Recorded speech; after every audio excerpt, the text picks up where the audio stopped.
Shalom, perkenalkan nama saya Anton Dawang Arab, NIM 2322060. Di sini saya akan menjelaskan tentang pengertian distribusi normal. Distribusi normal adalah suatu bentuk distribusi atau sebaran peluang yang pendekatannya menggunakan kurva normal. Mengapa harus menggunakan kurva normal? Karena tipe variabelnya kontinu, tidak lagi dekret seperti pada pembahasan peluang sebelumnya. Kurva distribusi normal. Kurva pada distribusi normal biasa disebut kurva Gauss atau kurva lonceng. Hal itu karena bentuknya menyerupai lonceng. Oleh karena itu, kurva normal maka terlihat jika datanya berpusat di bagian rata-rata.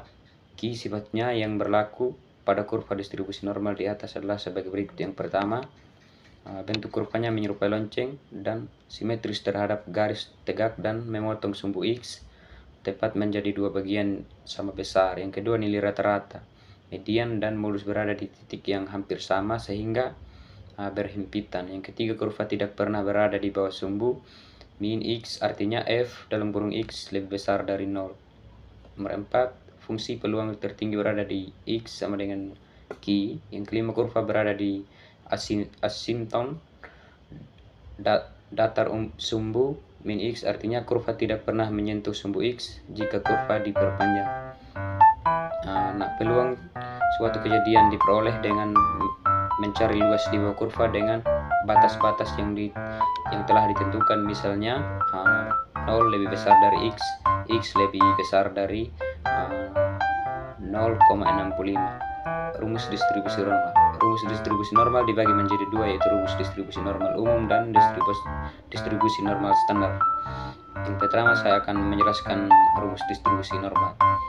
Saat kita melihat rumus distribusi normal umum, kita akan merupakan dasar yang digunakan oleh para ilmuwan untuk menyusun tabel distribusi normal yang kita pelajari di sesi setelahnya, yaitu f dalam kurung X sama dengan fungsi kontinu atau fungsi kedatangan peluang, Q simpangan baku atau standar deviasi, E bilangan error yang nilainya 2,72.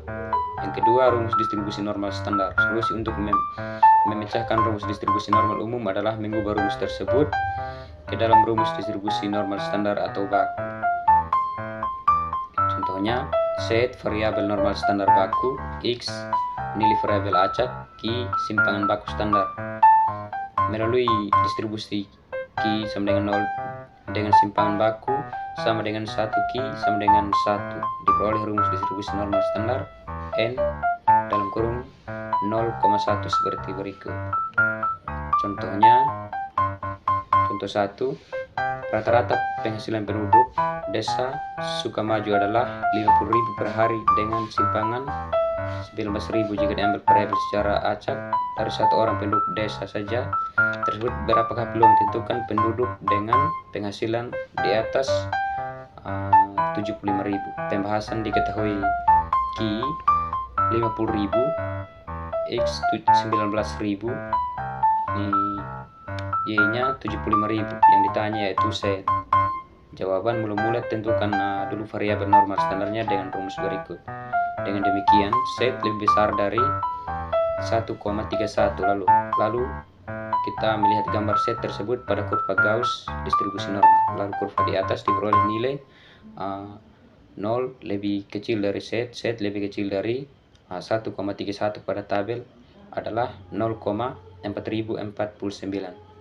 P dalam kurung set lebih kecil dari 1,31 sama dengan 0,5. Min dalam kurung 0 lebih besar dari set lebih besar dari 1,31 sama dengan 0,5 min 4049 sama dengan 0,0951. Jadi peluang ditentukan penduduk dengan penghasilan di atas yaitu 75.000 adalah 0,0951. Mungkin hanya ini saja yang perlu ingin saya sampaikan. Jika ada kesalahan, mohon maaf. Terima kasih.